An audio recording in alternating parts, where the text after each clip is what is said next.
you know, and I will make that clear over the course of the next, you know, whenever, how long it takes for me to get through all I'll be getting through over I don't know how long it's going to take. But it will become clear that I know that there is ruthless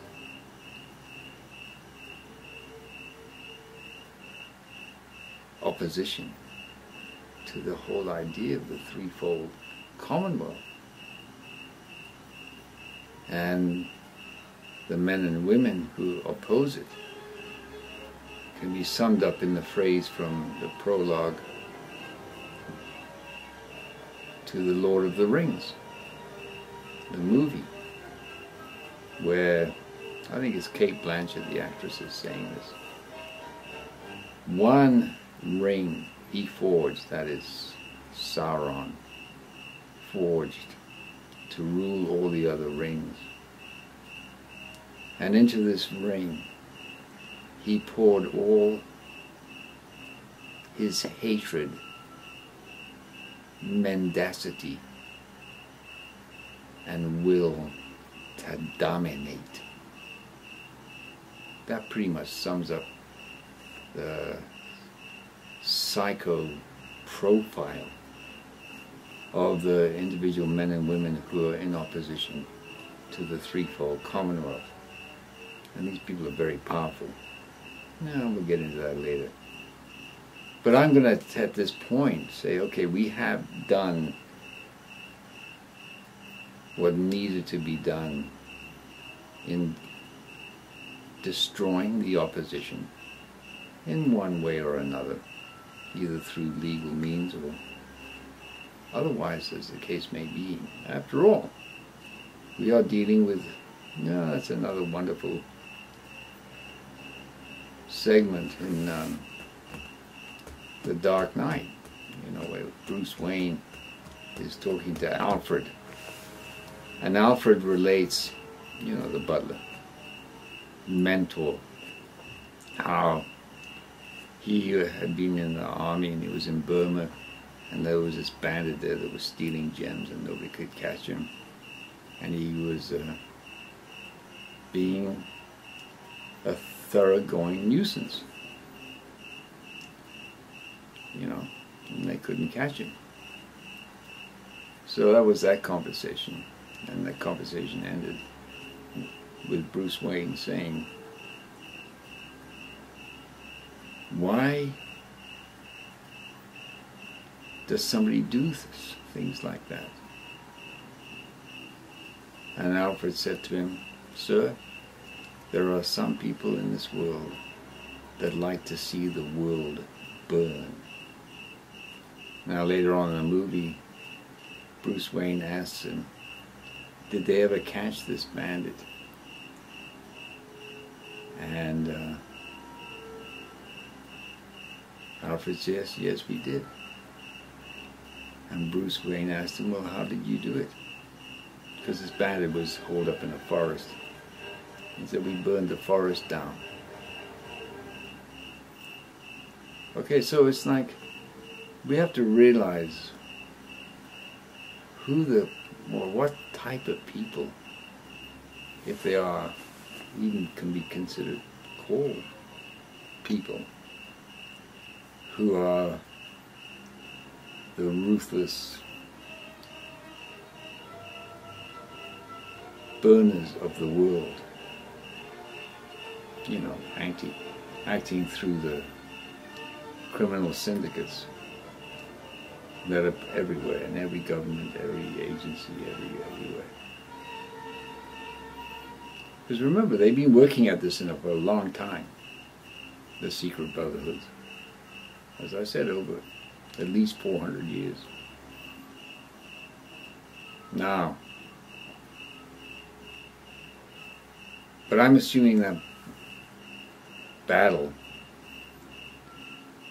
has been won, and that the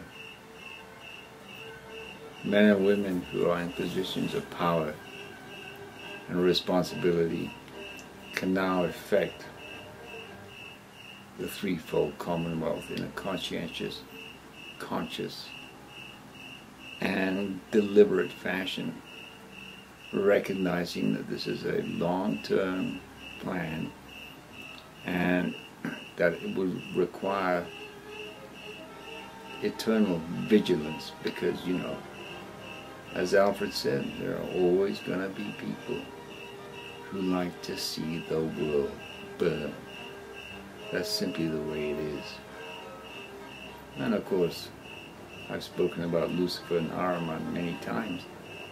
Not so much on Mobuku Chronicles, but if you go to my website, YouTube, there's videos there where I talk about them.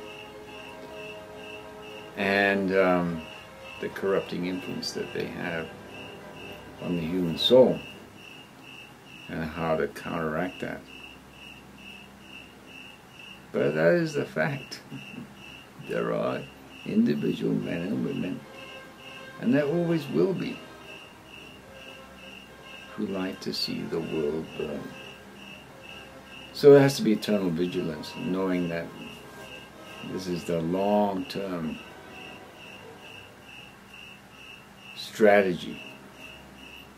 And we start by securing the first, shall we say, outpost, where we are in a position to start implementing the threefold Commonwealth. So now where to begin?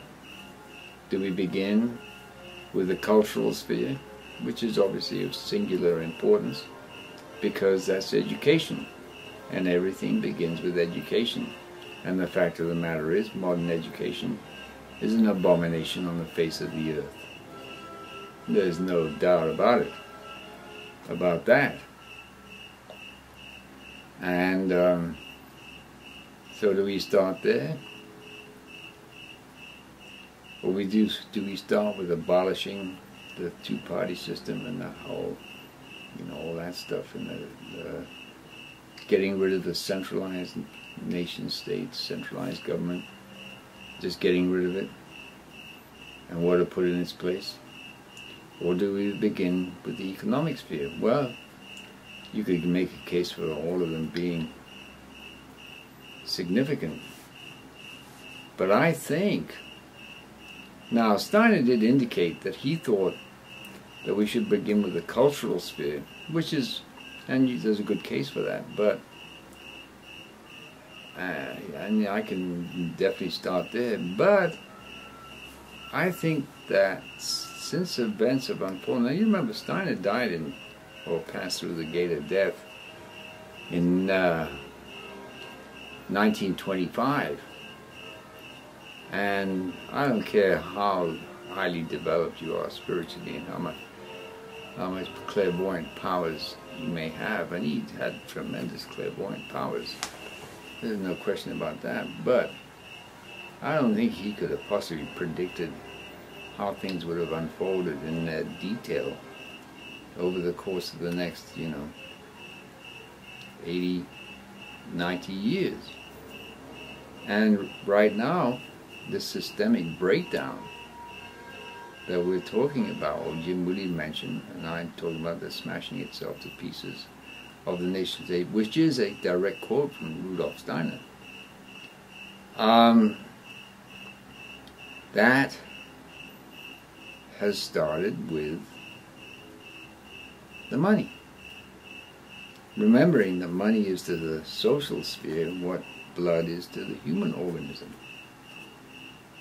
And the following statement was said by Vladimir Lenin, and he said, there is no surer way of debasing the morals of a culture than to debase its currency. And that is true. I mean, that's turned out to be true. Because remember, I stated that the debasing of the currency of the United States began in 1913 with the inception of the Federal Reserve. December the 24th, 1913. And we are just over a year away from the 100th anniversary of that act. And in the meantime, the Federal Reserve has debased the currency to the point that the dollar has only 2% of its purchasing power. It has lost 98% of its purchasing power since the inception of the Federal Reserve. And what we have witnessed over the course of that time. And remember, this is 1913, so it was implemented prior to the First World War. And the fact of the matter is, the First World War could never have taken place without the inception of the Federal Reserve. It could not have taken place because there simply wasn't enough gold in existence to finance the Second World War. So it was financed through fiat currencies, you know, the printing press. And the First World War is essentially, has to be recognized, at least as far as I'm concerned, as the first symptoms of the smashing itself to pieces of the nation state. And since that time, 1914 to 1918, the world has been incessantly at war all over the globe. There has not been 1 year has gone by since 1918 where someplace on this earth a war has not been going on. And then we have the Second World War. And you know, we've had the Vietnam War, we've had the war in Afghanistan, the war in Korea, the war, you know, the Cambodian thing, the ethnic cleansing in Bosnia. I mean, I could go on and on and on. I mean, this massive unrest going on in Syria right now. So, I think we have to begin with the money. And that's where I'm going to end, leave you waiting breathlessly for what I'm going to say about the money problem. Because there's a lot to be said about it, and how to change it, how to change the monetary system. Alright then, so on that note, I'll bid you good night, good evening, good day, good morning, wherever you happen to be, and thank you very much.